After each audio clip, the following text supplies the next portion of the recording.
Bienvenidos a Lecciones de la Biblia, un espacio para estudiar y entender la palabra de Dios.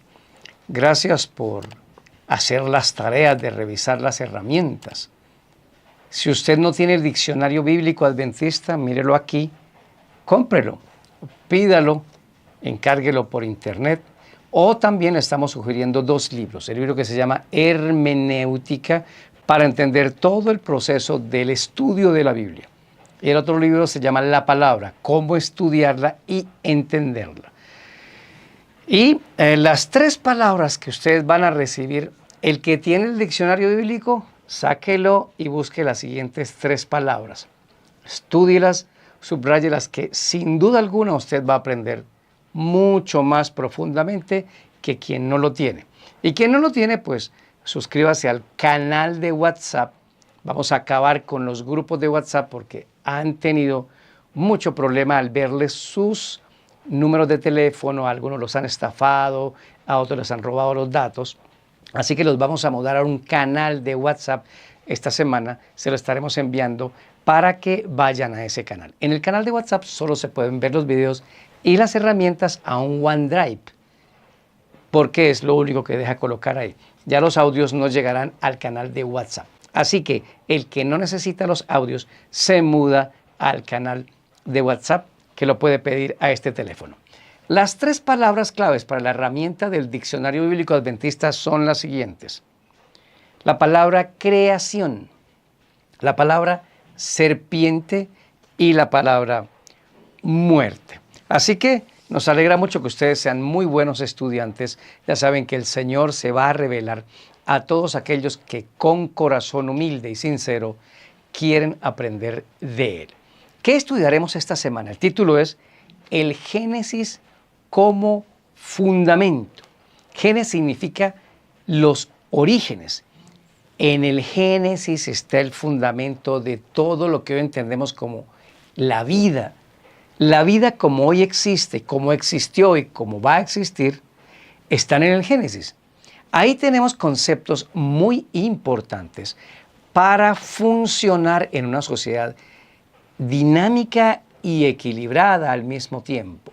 Nuestra sociedad se está desbordando, la liberalidad excesiva, el mal llamado progresismo, se está apoderando de las mentes de los hijos de Dios, exagerando el libre albedrío y no teniendo en cuenta que hay un equilibrio, pero que hay una responsabilidad con Dios.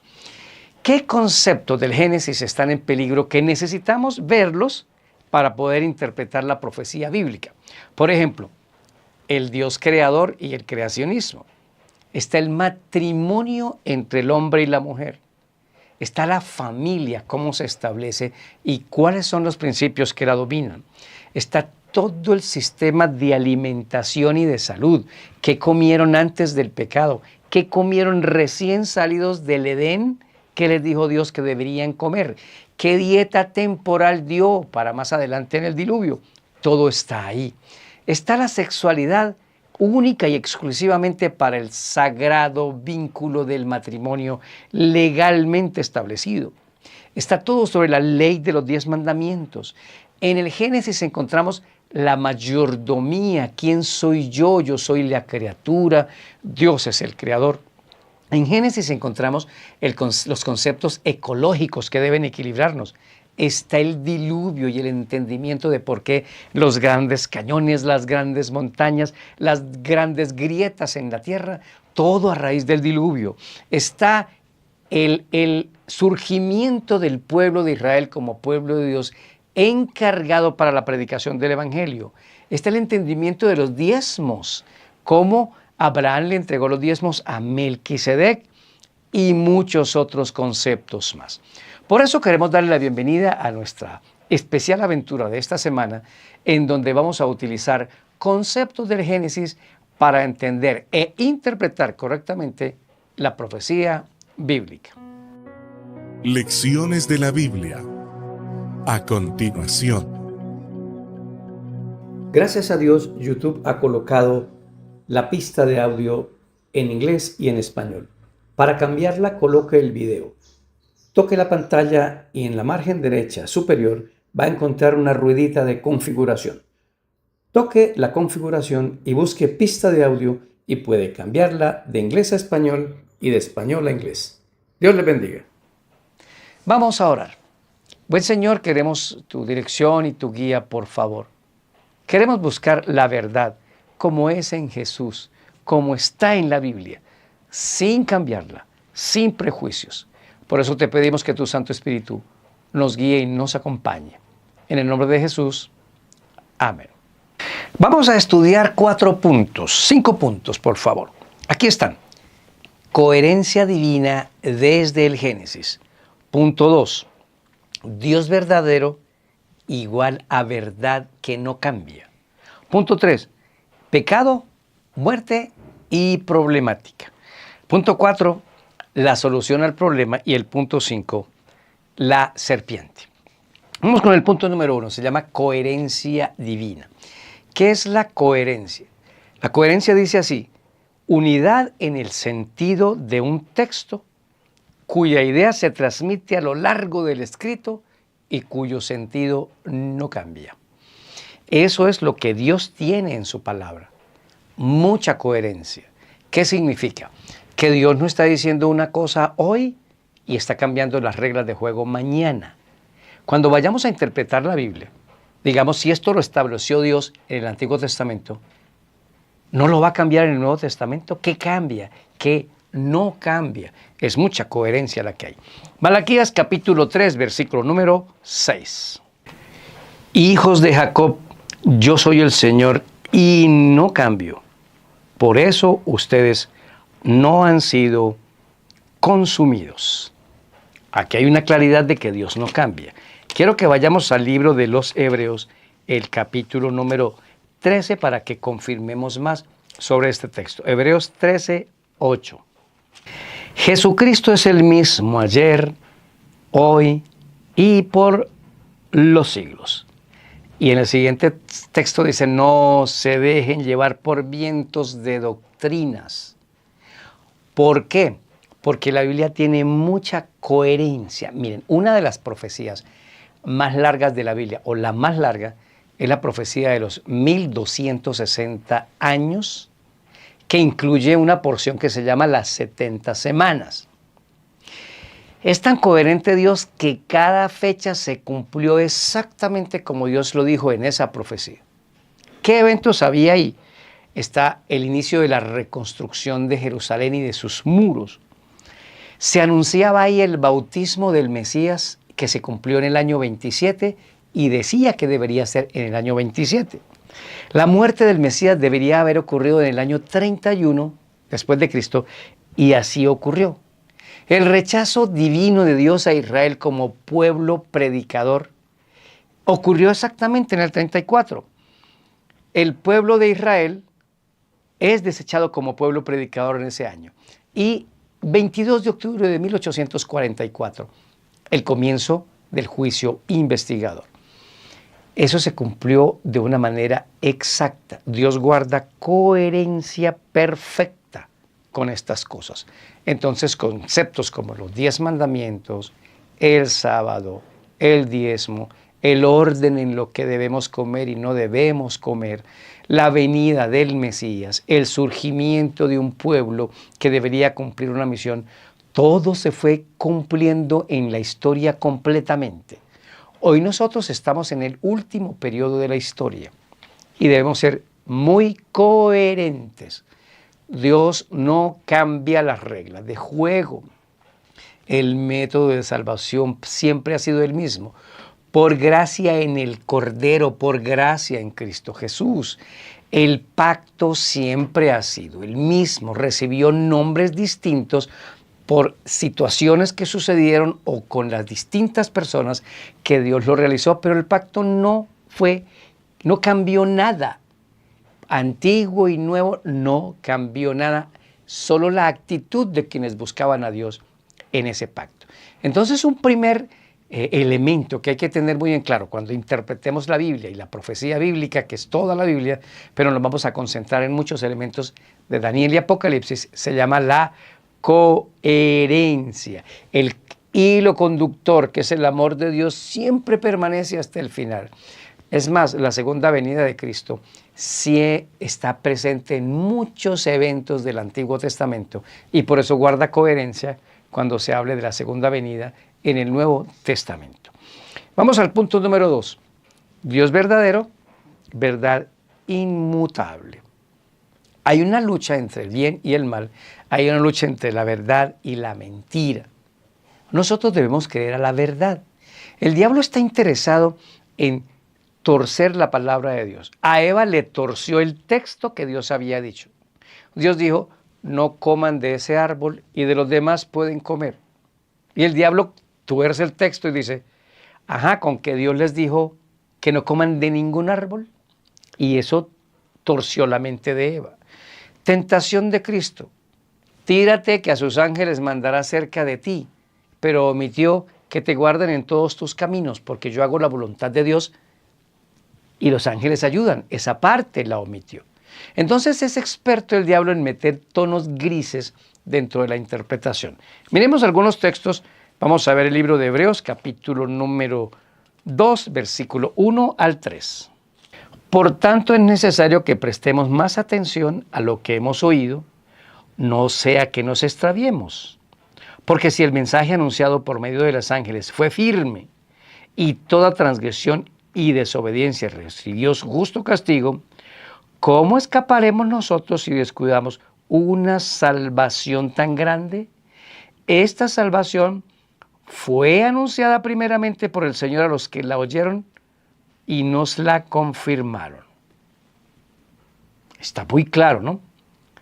Dios dio por medio de los ángeles en toda la Biblia una gran cantidad de información que es luz a la cual debemos estar atentos, una verdad que está establecida. Voy a leer Isaías capítulo 40, versículo número 8. Si la hierba se seca y la flor se marchita, la palabra de nuestro Dios permanece para siempre. Siempre estará ahí. Es una verdad verdadera, es una verdad que no cambia. Bien claro. Vamos al libro de Juan capítulo 14, versículo número 6. Jesús le dijo, yo soy el camino y la verdad y la vida. Nadie viene al Padre sino por mí. Yo soy la verdad. Así que cuando estamos estudiando la Biblia y queremos llegar a la verdad, hay que encontrar las verdades en Jesús. ¿Qué creyó Jesús? ¿Qué día guardó Jesús? ¿Qué leía Jesús? ¿Cómo perdonó Jesús? Miren que Él en su fuero íntimo, Él ama la verdad. Nos lo dice en el Salmo capítulo 51, versículo 6, que dice de la siguiente manera. David, confesando su pecado, dice así. Salmo 51, 6. Mírame, tú amas la verdad en lo íntimo. Haz que en lo secreto comprenda tu sabiduría. En otras palabras, el Señor ama la verdad, Él es la verdad y cuando leemos la Biblia, solo nos vamos a encontrar con algo si sinceramente queremos escuchar la voz de Dios y obedecer. Se llama la verdad. Todo aquel que honestamente viene a la palabra de Dios, incluyéndome a mí, digo este comentario, y se libera de sus prejuicios, Dios va a comenzar a hablar a ese corazón. ¿Por qué? Porque si usted busca en Juan capítulo 8, versículo 44, dice que el diablo es homicida desde el principio y él ha sido el mentiroso desde el principio porque es padre de mentira. La gran mentira que le dijo a Eva, no morirás. Dios dijo, el día que comas del fruto te mueres. Y el diablo dijo, mentira. Dios les dijo, mentiras, ustedes no van a morir. Hoy tenemos esa misma guerra espiritual. Mucho cuidado. Yo conozco muchos líderes religiosos que Dios los ha iluminado con mucha luz que contradice lo que ellos han estado predicando. Pero por alguna razón, que no voy a juzgar yo, sino Dios, se han mantenido firmes a sus prejuicios equivocados. Todos estamos incluidos en este comentario. Yo llevo muchos años leyendo la Biblia, pero si no tengo una apertura mental para permitir que Dios me hable y que Él viva conmigo para que me ayude a vivir lo que hablo, entonces uno está diciendo mentiras. Este punto, segundo, es que hay un Dios verdadero y hay una verdad inmutable en su palabra. No te acerques a la palabra de Dios como a leer cualquier libro, como mitos, como que unas cosas son reales y otras no. Cuidado, es la palabra de Dios. No habrá premio del Espíritu Santo para el entendimiento mental de la palabra si no nos acercamos con ese fin. Es la palabra de Dios. Vamos al punto número 3. El punto número 3 se llama pecado, muerte y problemática. ¿Por qué la profecía bíblica termina ante una guerra entre el bien y el mal? Porque inició con una guerra. Allá en el Génesis, capítulo número 3, el diablo se apoderó de la mente humana en una parte. Porque Dios dijo, voy a poner una enemistad entre usted y el diablo, entre usted, serpiente, y la mujer y su simiente. Miren lo que dice en Génesis capítulo 3, versículo número 20 al 22. El nombre que Adán le dio a su mujer fue Eva, porque ella fue madre de todos los vivientes. Luego el Señor hizo túnicas de pieles para vestir al hombre y a su mujer. Y después dice el Señor, ellos saben ahora el bien y el mal contra nosotros. Viene el diablo y se apodera a través del pecado del ser humano y entra falseando todo aquí al mundo. Y por eso está aquí. Pero el Señor dijo, voy a resolver el problema. Hay un problema de pecado, hay un problema de muerte y hay un problema de rehabilitación. Voy a repetir las palabras para que usted la pueda ver aquí. Pecado, muerte y rehabilitación. Entonces Dios dijo, para comenzar a arreglar ese problema, ustedes se hicieron unas túnicas ni siquiera túnicas, delantales de higuera que se les van a secar. Usted sabe que es un delantal, solo cubre por delante, por detrás no se puede cubrir. ¿Cómo caminarían para que no se les viera desnuda la parte de atrás? Dios dijo, no hay problema, les voy a dar túnicas de pieles. ¿Pieles de quién? ¿De un animal? Entonces Dios tuvo que agarrar un animalito, que sabemos que es un cordero, porque después lo que mueren son corderos, o alguno de estos animales, le quita la piel y tiene que haber una muerte para darle una piel nueva al ser humano para cubrirlo. Eso representa el punto más grande de toda la Biblia, el Cordero que es Cristo. Sin Él no puede haber salvación. Y como un reflejo dijo, quito la piel al Cordero y se la pongo a usted. Para quitarle la piel al Cordero, tiene que morirse. Por eso ahí se nos presenta la gran problemática y la solución al problema también. Entonces, la problemática es un pecado que llega al ser humano y lo atormenta. Pero el Señor dice, yo vengo, yo voy a librarlos, voy a vestirlos de una manera tal que ustedes van a quedar libres. Miren lo que dice Génesis capítulo 3, versículo número 15. Yo pondré enemistad entre la mujer y tú, o sea, la serpiente, y entre tu descendencia y la descendencia de ella. Ella te herirá en la cabeza y tú le herirás en el talón. Esa es la gran batalla. ¿Y a qué se refiere? Se refiere a dos eventos muy interesantes que ahora quiero mostrarles. Mire que Génesis capítulo 4, versículo 4, dice, y Abel llevó también algunos de los primogénitos de sus ovejas, de lo mejor de ellas. Y el Señor miró con agrado a Abel y a su ofrenda. Entonces, la problemática requería una solución y esa solución iba a venir a través de un sistema de sacrificios de corderos.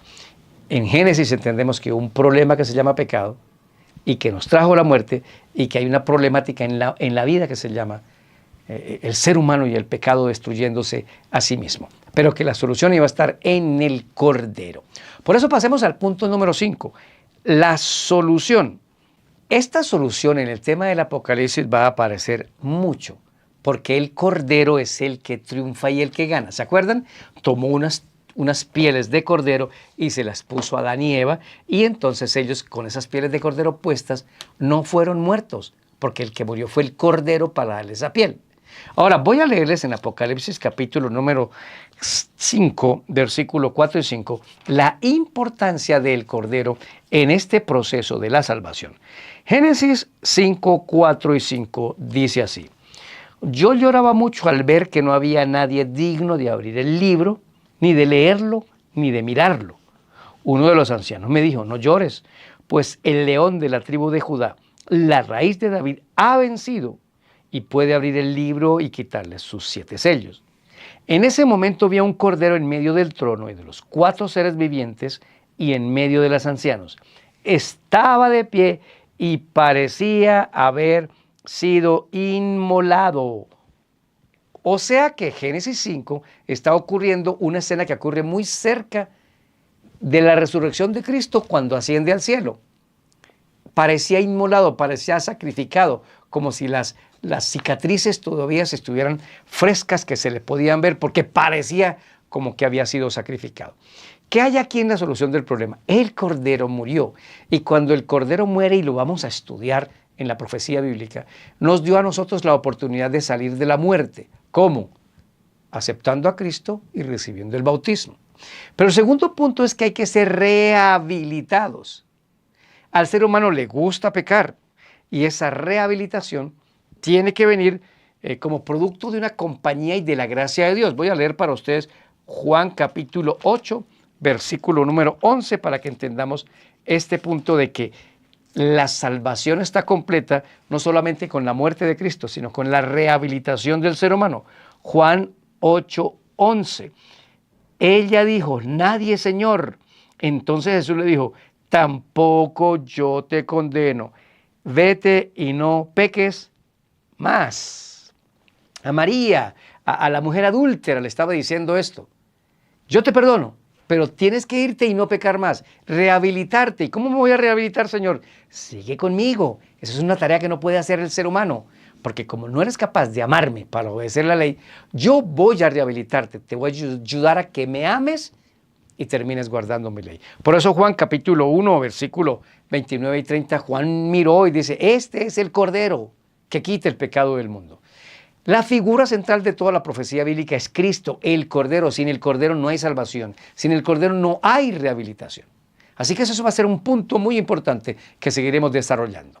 Y vamos al último punto: la serpiente. En Apocalipsis capítulo 12, 7 al 9, se dice bien en claro que una batalla en el cielo. Miguel, que es Cristo, y sus ángeles lucharon contra el dragón. Y el versículo número 9 dice: y fue echado la serpiente antigua, el dragón, que se llama Diablo y Satanás. ¿Quién es esa serpiente que aparece en Génesis y que aparece en Apocalipsis? Miren qué congruencia de la Biblia. Esa misma guerra contra esa serpiente comenzó en Génesis capítulo 3, y voy a leer del versículo 1 y 2. La serpiente era animal astuto, el más astuto de todos los que Dios había creado. Y le dijo a la mujer: así que Dios les ha dicho, no coman de ningún árbol del huerto. La mujer le respondió a la serpiente: podemos comer del fruto de los árboles del huerto, pero Dios dijo: lo demás no lo toquen. ¿Qué es la serpiente? La serpiente es el enemigo de Dios, nuestro enemigo. Es el diablo. Y por eso la profecía bíblica nos va a llevar hasta el triunfo del Cordero, que ya no va a ser como inmolado, sino el león de la tribu de Judá, y que vendrá victorioso y que va a ganar esta batalla. Todo eso comenzó allá en el Génesis. Y un punto más en el Génesis es que Dios levantó un pueblo con Adán y Eva, una descendencia, que después la ratifica con Noé, que después la ratifica con Abraham y forma el pueblo de Israel. Y que el pueblo de Israel falló, pero Dios después levanta la iglesia cristiana. Y aquí vamos. Somos ese remanente, somos ese pueblo que se extiende desde el Génesis hasta el Apocalipsis, y que Dios dice: los necesito a ustedes, los necesito de mi lado. Por eso, para entender el camino, necesitamos entender lo que dice la Biblia, la profecía bíblica. Las respuestas están en el Génesis. Soy Daniel Herrera y deseo para todos un día lleno de bendiciones.